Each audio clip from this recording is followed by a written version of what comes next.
E aí, tudo bem, pessoal? Teoria quântica diz que duas realidades podem coexistir e comprovado em experimento.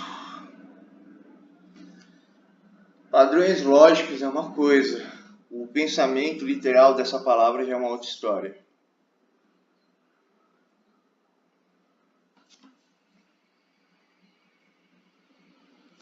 A física quântica, como sabemos, é um reino totalmente diferente e estranho da física. Lá coisas estranhas e inimagináveis no nível normal da física acontecem, como entrelaçamento quântico e outros fenômenos. É por incrível que pareça, as coisas acabam de ficar mais estranhas. Um experimento acaba de comprovar uma questão em que intriga os cientistas que estudam esse campo de física há anos. Será que duas visões de realidade podem existir ao mesmo tempo? Ele está falando sobre partícula e onda, né? Mas eu acredito que a onda é um mundo de partículas. Por isso que cria essa ambiguidade, né? Porque ela é uma fração tão pequena e tão fracionada que essa lei, essa regra, ela pode existir porque não tem como ela ter uma unificação. Por exemplo, a gente olha o ser humano, a gente esquece que esse ser humano é um mundo de coisas vivas que faz o ser humano ser o ser humano, né? Até os animais, não, seres vivos, né, que tem dentro da gente, as nossas células são vivas, né? E a gente tem uma consciência que administra todo esse corpo, né? Quem não tem uma consciência completa não consegue administrar esse corpo. Mas a gente não passa de balões eletrônicos, né? Que determinam a flexibilidade, a mobilidade. Existe até o questionamento: será que o balão eletrônico é o que faz a gente viver? Ou será que é o carbono que faz a gente viver? Né? Ou as duas composições ao mesmo tempo? Né? Uma composição paralela. Né? E a nossa realidade é uma composição paralela e serial ao mesmo tempo, harmônica, múltipla e infinita. Né? Os físicos dizem que a resposta para essa pergunta é afirmativa, pelo menos no mundo quântico. O experimento coloca em prática uma teoria dos indivíduos observando o mesmo fóton poderiam chegar a diferentes conclusões sobre o estado desse fóton. E, no entanto, ambas as suas observações estariam corretas. Pela primeira vez, os cientistas replicaram as condições descritas nesse experimento mental. Seu resultado, publicado em 13 de fevereiro, confirmaram que, mesmo quando observadores descreviam estados diferentes do mesmo fóton, as duas realidades conflitantes poderiam ser ambas verdadeiras. Mas eu matei a questão aqui, eu fui bem mais lógico e realista. Você pode conferir as duas confirmar Martin Hunger, um dos coautores do estudo, o pesquisador pós-doutorado do Departamento de Física Experimental da Universidade e do Instituto da Austrália. Mas como isso é possível? A ideia é desconcertante das duas relatividades coexistindo e de Eugene White, o vencedor do Prêmio Nobel da Física em 1963 e 1961. White produz um experimento mental que ficou conhecido como amigo de Wagner. Começa com fóton, partícula de luz, quando um dos observadores de um laboratório isolado mede o fóton. Ele descobre que a polarização da partícula e o eixo no qual ela gira, é vertical ou horizontal. Entretanto, ambos os fótons sejam medidos, eles exibem as duas polarizações de uma só vez, conforme guiados pela lei da mecânica quântica.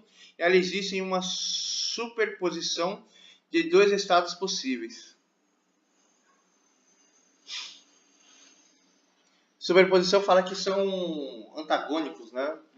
Uma vez a pessoa no laboratório mede o fóton, a partícula assume uma polarização fixa, mas para outra fora daquele laboratório fecha que não conhece o resultado da medição. O fóton não medido ainda está em estado de superposição. A observação dessa pessoa de fora é, portanto, sua realidade divergente da realidade da pessoa no laboratório que mediu o fóton. No entanto, nenhuma dessas observações conflitantes é considerada errada, de acordo com a mecânica quântica.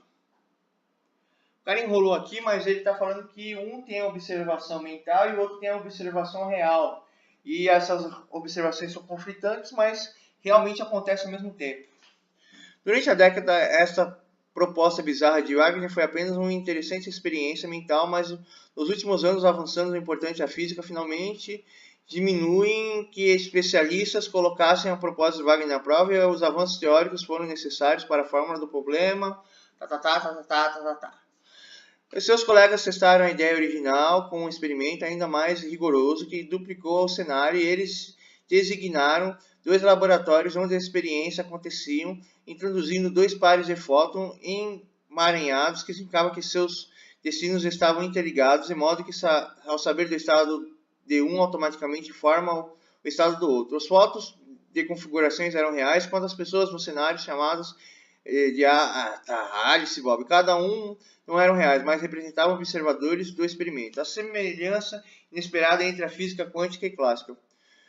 Os 2 amigos estavam localizados dentro de cada um dos laboratórios, mediam o fóton, um par entrelaçado. Isso quebrou o emaranhamento da cápsula, colapso, a superposição, que significa o fóton medido existente em uma das estados definitivo da polarização. E eles gravaram o resultado em memória quântica, copiados na polarização do segundo fóton. Que estavam fora do laboratório fechado foram então apresentadas 2 escolhas para realizar a sua própria observações. Eles podiam medir o resultado dos seus amigos, armazenando a memória quântica, e assim chegando à mesma conclusão sobre os fótons polarizados, mas também poderiam produzir a própria experiência entre os fótons emaranhados. Nessa experiência, conhecida como um experimento de interferência, os fótons atualmente com ondas ainda existiam na superposição do estado e veriam um padrão caracterizado com franjas claras e escuras, onde os picos dos vales de ondas de luz adicionados ao cancelamento das outras, as partículas já tivessem escolhido o seu estado e vieram a um padrão diferente. Ou seja, está falando que os prótons estão amarrados e eles estão em estado de partícula e onda ao mesmo tempo, né?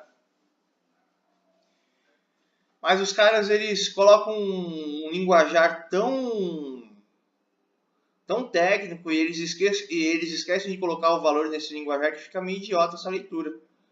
Eu meio que dei um valorzinho aqui. Quem quiser ver até o final, quem gosta disso, vê. Eu também gosto, mas você sabe que os brasileiros não sabem escrever, né? Parece que o povo brasileiro não pensa.